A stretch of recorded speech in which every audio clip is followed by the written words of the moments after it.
Hey there, content creators. Today I'm going to show you how to use an effect in Adobe Premiere called the track matte. The track matte is an effect that lets you use two layers in your video track to use one almost like a stencil to either hide or reveal parts of the layer that are underneath it. This is an effect that is also used widely in Adobe After Effects and any other editing software. I'm going to show you how to use it in Premiere so that you can do things like this, where your text is on the screen and the video appears only inside it. Or like this, where your text seems to appear out of nowhere. So let's jump right in. I'm going to create a new sequence with Command N, and I will call it track matte. And I, of course, am going to use my same footage that I use all the time here, put it on my sequence, zoom in on it, and now I need text to go above it. So I'm going to get to my type tool and type in Coney Island.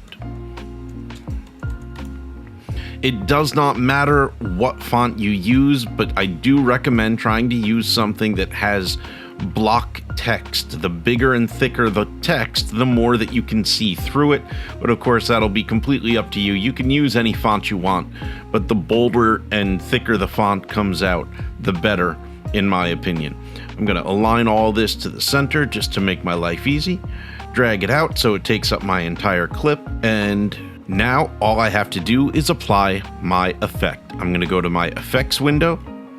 I'm going to search for the word track matte, and you can see there it is in the keying folder, track matte key, and I am going to drag this down to the clip that I have on bottom, not the text that I have on top, because the clip that I'm actually going to hide or reveal parts of, in this case hide, is going to be the Coney Island footage on bottom. So I put the track matte there, I open up my effect controls, and now the only option I have to tell it is what video track do I want it to look at? And I'm going to tell it to look at video track 2, where I put my text.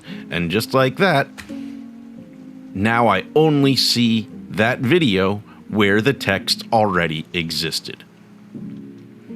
The next effect that I wanted to show you how to do from that sample was how to make the text appear out of nowhere. So let's get back onto my sequence here.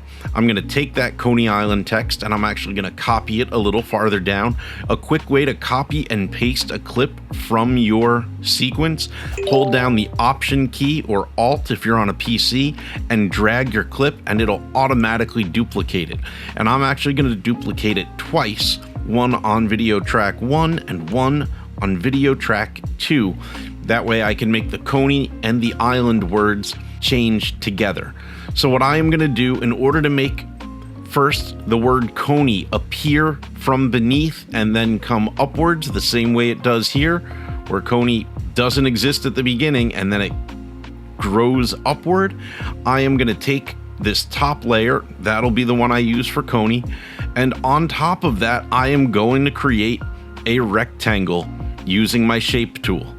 I'm going to draw that rectangle. It doesn't actually matter how big it is as long as it covers up the word Coney entirely. And then I am going to do the exact same thing for the word island, only I'll do that on the next track.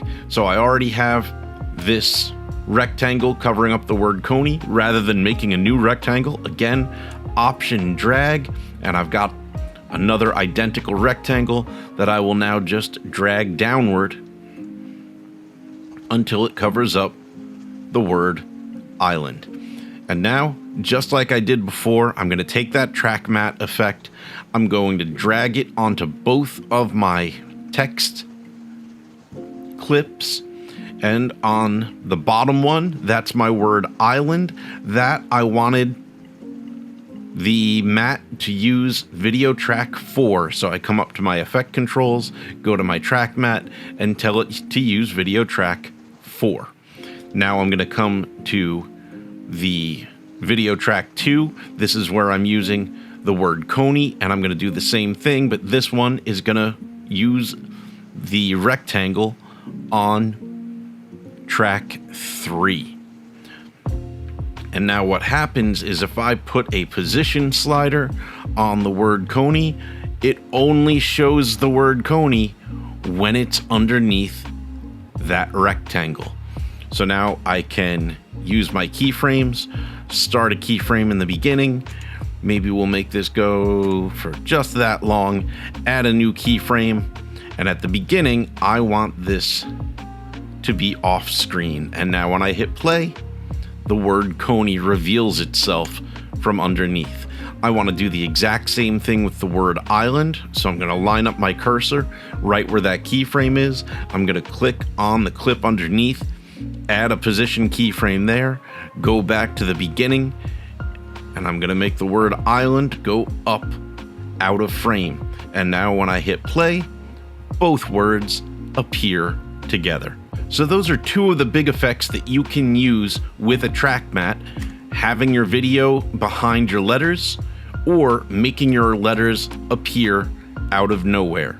If you want to do both at once, like I have here on my sample sequence where my letters appear and the video is behind them, I'm going to use what's called a nested sequence. I will take this graphic treatment that I have right here. I'm going to select all those pieces, right click, and I'm going to say nest. Nest turns all of those into one individual sequence clip. The original piece still exists. It's in a sequence that goes into my project folder. There'll be a new nested sequence right here. You can, of course, drag that into whatever bin you've been using. But then here I am with my new nested sequence. I can lift that up higher, and I'm going to bring the Coney Island track underneath it. Option drag. And because this already has the track mat effect on it, using Video Track 2, it already works, where as my letters reveal, my video is behind them. If I needed to do that again, taking off the track mat, I could go to my effects window,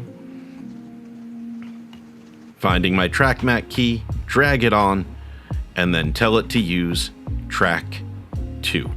That's the basis behind how most of this works. There is one other option in here just to be aware of with your track mat key. Right now it says mat alpha. What mat alpha means is that when you use your track mat, it's just using whether the text on Video Track 2 exists or not. With the sample of the rectangles, it's just using whether or not the rectangles exist. But if you wanted, you could also create gradients with the other option in here, Matte Luma, where it will use the brightness level to determine how much of the screen you can see, so that you could make the Coney Island, for example, start white on the top, black on the bottom, and then when you use your track mat, it will have a gradient of how visible the video is behind it. It's a cool effect. Let me know if you have any trouble. Let me know if you create something. Send me a link and let me know what else you'd like to learn. Happy creating.